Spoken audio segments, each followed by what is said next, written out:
Good evening, everyone. I'm Jeremy. It's a personal experience I lived a few years ago, and it still gives me chills just to remember it. It was a cold and rainy night when it all began. Get ready to uncover the secret of the Hilltop House.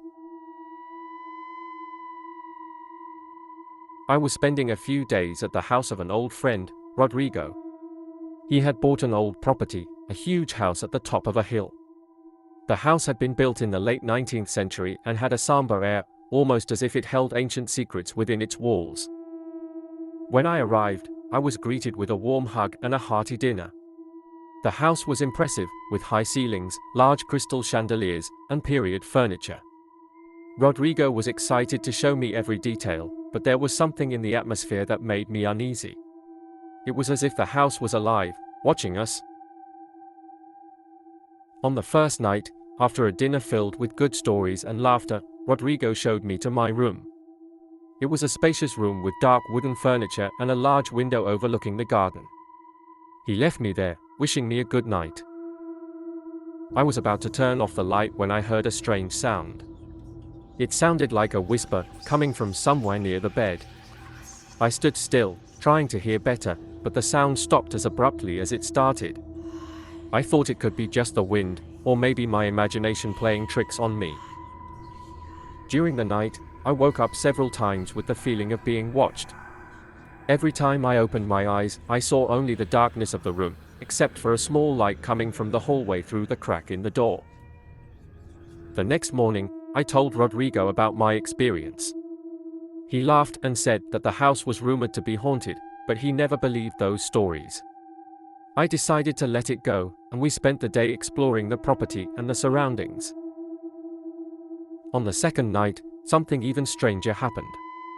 I woke up again in the middle of the night, but this time there was something different. A figure was standing by the window, looking out. My heart raced, and I tried to turn on the bedside lamp, but the bulb didn't work.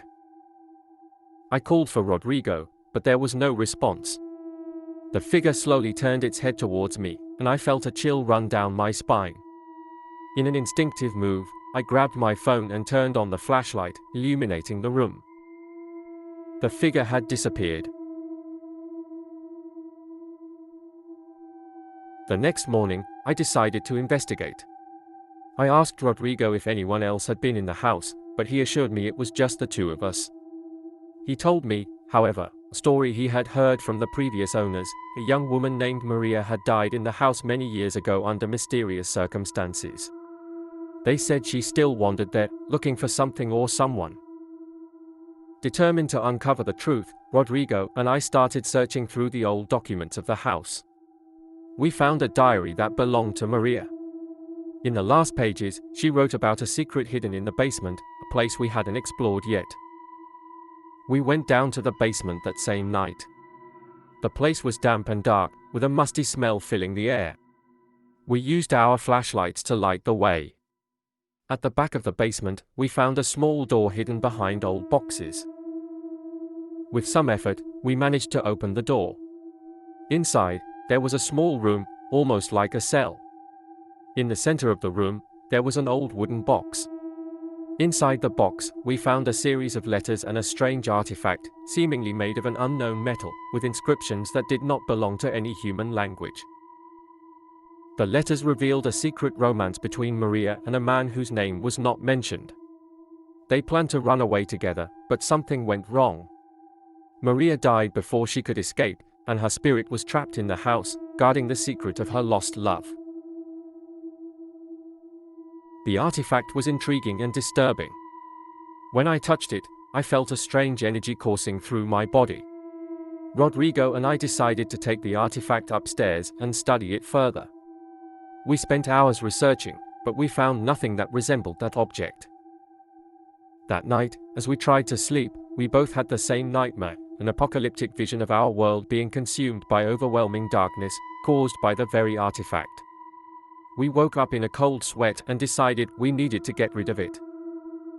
We took the artifact back to the basement and tried to destroy it in every way possible, but nothing worked. Finally, we decided to bury it in the garden, hoping that would be enough to stop its malevolent power. The next day, as we left the house, I felt a sense of relief. I looked back one last time and saw a female figure in the window, waving goodbye. I smiled, knowing that Maria had finally found peace. However, something was different. As we descended the hill, we noticed the vegetation around us was dying rapidly. The sky began to darken, and a sense of despair overcame us.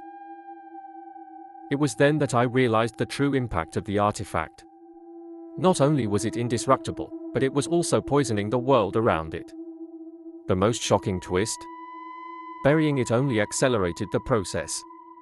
We returned to the city, but the effects were already spreading. Nature, animals, and even people began to succumb to the artifact's influence. To this day, the world struggles against this invisible, lethal force. And I carry the guilt of having unleashed it all, knowing that our only chance is to find a way to reverse what we did. But will we ever succeed?